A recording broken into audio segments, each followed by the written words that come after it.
Ito po yung Greenland. Nandito po tayo sa bundok. Nag-hike po tayo.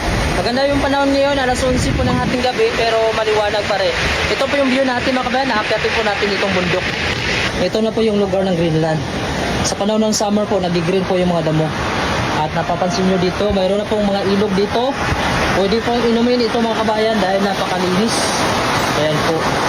Napaka-relax yung tunog ng tubig dito. Masarap po mag-hike mga kabayan dahil dito walang patayan yung ilaw. 24 hours po dito mayroong liwanag sa panahon ng summer. Ito po yung buong paligid natin. Ayan, napakalinis, napaka-relax at napakatahimik. Pinoy in Greenland po.